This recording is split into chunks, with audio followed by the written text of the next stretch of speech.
instead of actually skating hard and trying to cover for Patterson, who he's staring, is not seeing the guy go to the net, he decides to sit there and point, and that was a huge point in the game. And to me, again, optically, even though it was two other guys that messed up on that shift, in Boteto and especially Patterson, it doesn't look good when Rask just clearly on that video is just deciding, I'm not going to go skate to the guy, you go get him, when he witnessed the breakdown to begin with.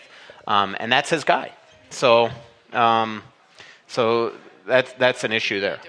So, and my point is that Bruce sees all this stuff. So in terms of a disconnect or things like that, I just think that Bruce is, whether again it's an open quarrel or something with Paul Fenton, I don't know if that's fair to say, but clearly he sees this. So we have heard Michael Russo use the words flaccid and optically on this podcast. I think we're done for the night. We're going to wrap up. Thanks for coming out. Appreciate it. No, while Vicky gets to page 2 of Philip's questions, I do want to thank John Hedges and Fixology Repair. John is here again tonight. He's been a really loyal both listener and sponsor. He runs Fixology Repair, fixologyrepair.com.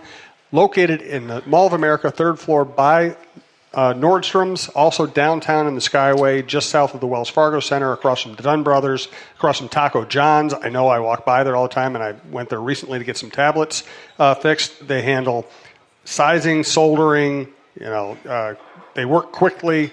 John should get up here and do this himself, I think, really. But they also have... He's got a gigantic sandwich in his mouth. Yes, right he does. But if you go to fixologyrepair.com, you'll find a lot of really good deals on great watches. So they can sell you a watch, they can fix a watch, they can fix a tablet, Apple products, whatever. Check them out, fixologyrepair.com. There are some things in life that you just can't live without. Now, whether it's a special piece of jewelry, a watch, or even your smartphone, you want it in working condition. At Fixology Repair, we are committed to restoring your pieces so that everything works or fits the way it ought to. Watch servicing, chain repair, and broken screen replacements are just a few of the services that we offer at our 2 locations, Mall of America and the Skyway in downtown Minneapolis. Please visit us at fixologyrepair.com or at FixologyMN on Twitter to learn more. Mention this ad and get a 10% discount on our services. Well, now that we know that we are questioning picking Rask, here's Philip's second backup question. Page 2. Why did it take Fenton so long to, quote, get to know the team and get a sense of what we have? Shouldn't a guy who's been scouting every player for every team for nearly 20 years already have a sense for 90% of the players in the league? I get that you don't know them as humans, but the on-ice product is right there for all to see. Well, I mean, I could go on and on about that forever, but he tried to make moves before July 1. He didn't make the moves that he tried to make before July 1. So once you get past July 1, it's hard to make trades. This is not a Fenton thing or that's the way the league works. And then to start the season, you're watching your team. And I'm sorry, he's a new GM. He's got to make major decisions. And trust me, I've not been fond of most of the moves that he's made here the last month. But to sit there and expect him in the middle of October and November to make big trades, I think that's just unrealistic. He came into a situation that's pretty untenable. He's got no prospects, 0 in the entire organization right now. You hope that the Connor Dewars and those guys become something, but right now, I mean, Kaprizov's a ghost. Technically, in my opinion, Eriksson, Greenway, and Cunnin are not quote-unquote prospects anymore. So right now, he's in a position where he doesn't want to trade draft picks. He doesn't want to trade prospects, and all his core players that you'd have to make significant long-term decisions on are all on super expensive deals, and that stuff usually happens in the offseason. In the middle of the season, he happened to find somebody to take Nino. The problem is that he was getting somebody back that they have been trying. Trust me when I say that the Carolina Hurricanes front office that day could not even believe that they were able to make this deal. That's how hard they have been trying to trade Victor Rask. And so they finally, both sides, management here, especially probably the new management, Jack Ferrara, Paul Fenton, and Tommy Curvers, probably were very excited to get out on this contract on what at the time was a fourth-line left wing, making $5.25 million with 4 years left on his deal. they save some money in the process, but the problem is that you still have to look in a faster league that you just traded for a slower guy.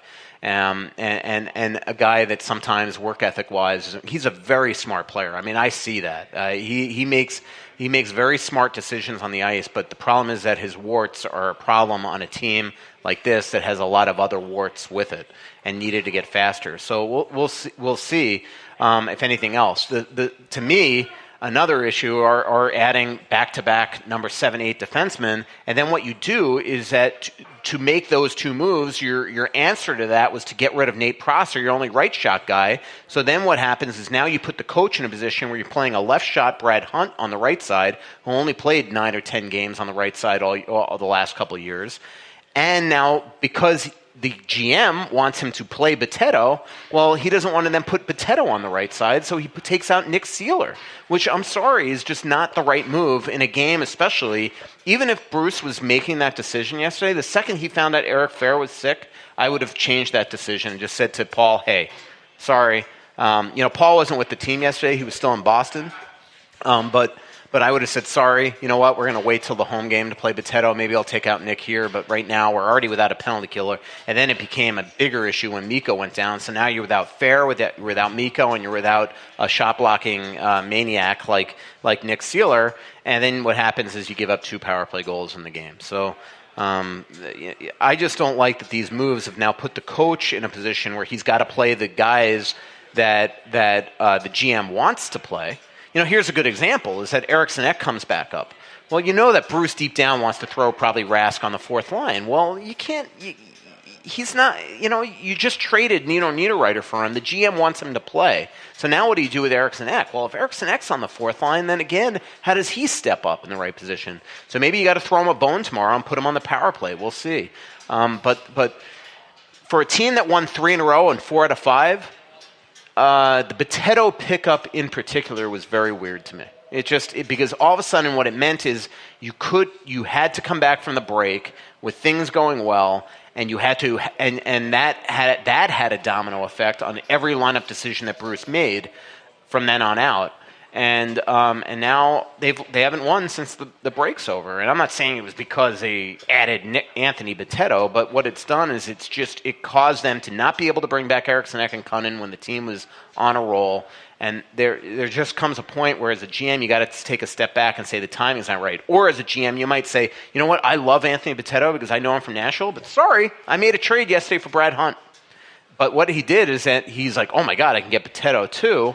And then he adds Boteto, and now all of a sudden they have 8 defensemen, 2 left shot. That is not what they needed, and it caused you to throw away Prosser, and it forces Boudreau to make lineup decisions now that just to me made no sense.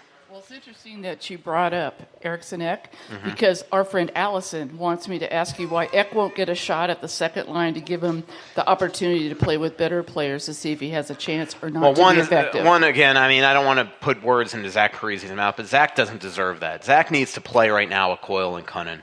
And Eriksson Ek, quite frankly, has done nothing to show that he deserves that yet. Now, I'm not saying that he eventually doesn't deserve that, but to just slot him into Koivu's spot tomorrow, I just think would be a bad message to the team as well.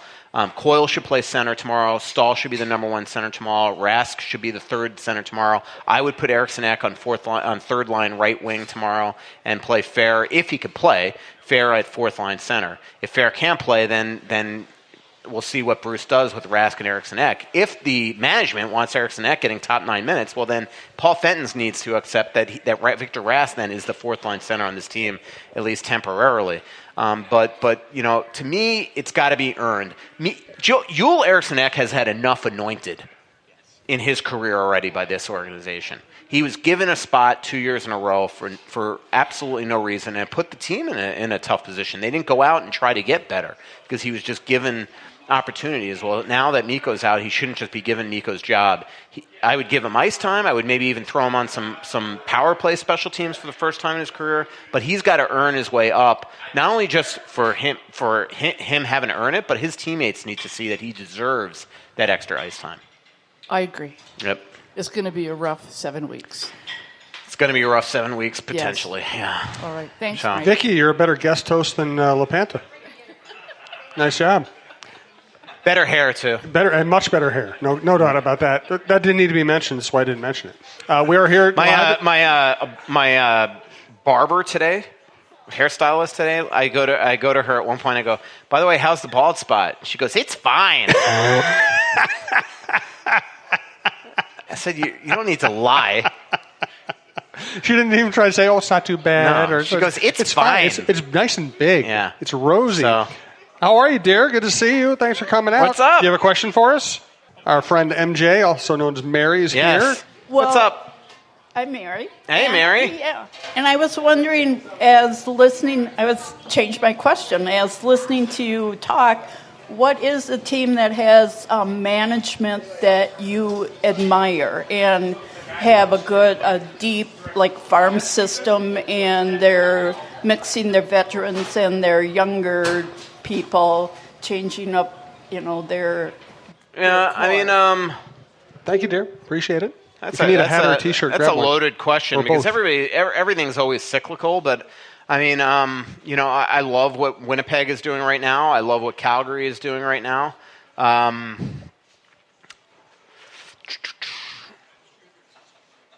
Toronto, obviously, but there's a reason why they're as good as they are. But they've got a bunch of people coming.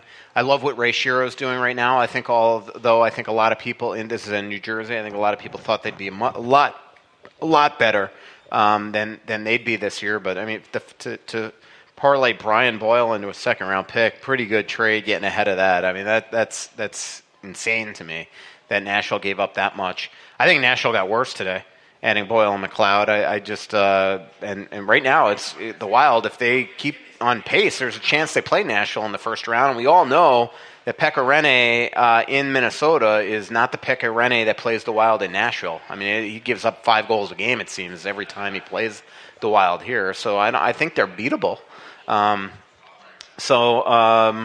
that's what I say. I'll be interested to see how Jarmo Kekalainen in Columbus handles this whole Panarin and Bobrovsky situation. I will say that I do think that the two of them have aligned. They left Minnesota on a private jet after the All-Star game and went down to Florida because that's where they love to be. It would not shock me if they're looking to play there. The one thing that Florida will have to do if they're going to sign both of them this offseason is figure out what to do with Roberto Luongo. I'll be interested to see what happens with Ottawa and the whole Mark Stone, Matt Duchene situation. Philadelphia is another one. I've talked to some sources today about what's going on with Wayne Simmons, and it is pretty ironic that Chuck Fletcher, after years of trying to acquire him here, might have to trade him. But right now, the asset potential for trading Simmons is pretty high. You could actually go after him again in the offseason if he wants to come back. I think that the team that the bad news for the Wild is the team that acquires Simmons is probably going to be in the Western Conference. San Jose is looking at him. Winnipeg's looking at him. Vegas is looking at him. Calgary's looking at him.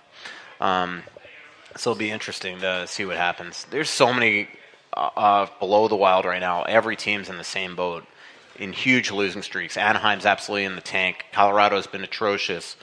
Suddenly St. Louis and Chicago are teams to worry about behind the Wild. Dallas is on fire right now. So Vancouver is an interesting team right now. So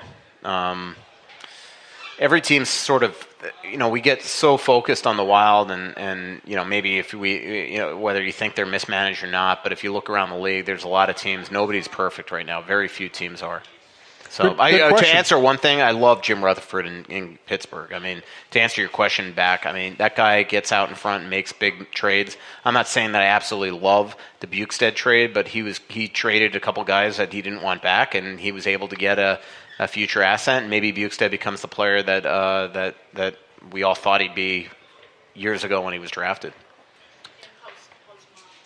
She's doing well. Thanks for asking. Mary just asked about mom. Yeah. How are the mom texts going? Thank you, Mom's Mary. good. Appreciate it. Yep, I was down in Atlanta over the bye week, and it was great seeing her. She's a trooper, man. She's she's dealing with an unbelievably difficult and painful surgery, and she's been awesome with it. So, and it was cool to see my nephews and brother and everything. We didn't get to see each other in Atlanta. And sister-in-law. Yeah, I know. But It's funny. I land. The first thing I see is the New England Patriots bus being police escorted back to Buckhead. So that was kind of funny. And then I went to this awesome place in Midtown Atlanta. This cool market of just a ton of different indoor